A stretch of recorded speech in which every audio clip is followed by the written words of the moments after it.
शेतकरी मित्रांनो, अवकाळी पावसासंदर्भात आताच्या क्षणी एक सर्वात मोठी बातमी समोर येत आहे। आज आहे 22 मे 2024 बुधवार। आज दुपारनंतर राज्यातील वातावरणात अचानक मोठा बदल होऊन काही भागांमध्ये अवकाळी स्वरूपाचा पाऊस वादळी वाऱ्यासह होणार असा अंदाज हवामान खात्याने दिलाय। तर जाणून घेऊया सविस्तर माहिती। तर मित्रांनो, त्यापूर्वी नवीन असाल तर आपल्या चॅनलला सबस्क्राइब अवश्य करा।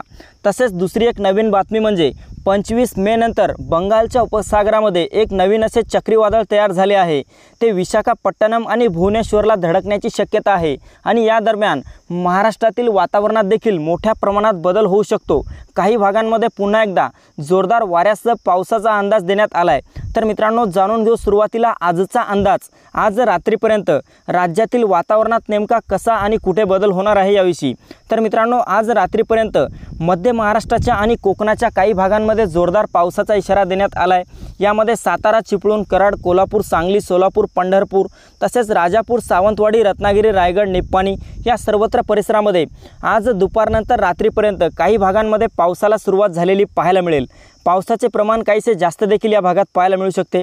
मात्र उत्तर महाराष्ट्र, मराठवाडा आणि मध्य महाराष्ट्रातील इतर ठिकाणी पाहिले असता यामध्ये नाशिक, मालेगाव, नंदुरबार, धुळे, जळगाव, चाळीसगाव, मनमाड तसेच मराठवाड्यातील छत्रपती संभाजीनगर, जालना, हिंगोली, परभणी, नांदेड, बीड, लातूर, धाराशिव या सर्वत्र परिसरामध्ये दुपारनंतर ढगाळ वातावरण निर्माण होईल। तर सायंकाळी आणि रात्री काही भागांमध्ये वादळी वारा सुटलेला पाहायला मिळेल। विजांचा कडकडाट देखील असेल। मात्र हलका ते मध्यम स्वरूपाचा पाऊस झालेला पाहायला मिळू शकतो। तसेच मध्य महाराष्ट्रातील पुणे, अहमदनगर या परिसरात देखील रात्रीपर्यंत ढगाळ वातावरणासह हलक्या ते मध्यम पावसाचा इशारा आहे।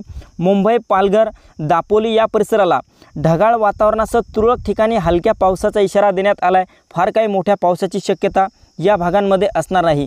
तसेच मित्रांनो, विदर्भात पाहिले असता विदर्भाच्या बहुतांश भागांमध्ये दुपारपर्यंत तापमानात वाढ झालेली पाहायला मिळेल। मात्र सायंकाळी ढगाळ वातावरण निर्माण होईल। काही भागांमध्ये तुरळक ठिकाणी हलक्या सरी झालेल्या पाहायला मिळतील। यामध्ये अकोला, अमरावती, चंद्रपूर, गडचिरोली, गोंदिया, भंडारा, यवतमाळ, वर्धा, वाशिम, बुलढाणा, नागपूर या सर्वत्र विदर्भातील सर्वत्र जिल्ह्यांचा समावेश असेल। तर मित्रांनो, ही होती हवामानाची छोटीशी अपडेट। आपल्याबरोबरच इतरांना पण शेअर करा। व्हिडिओला लाईक, चॅनलला सबस्क्राइब करा। धन्यवाद।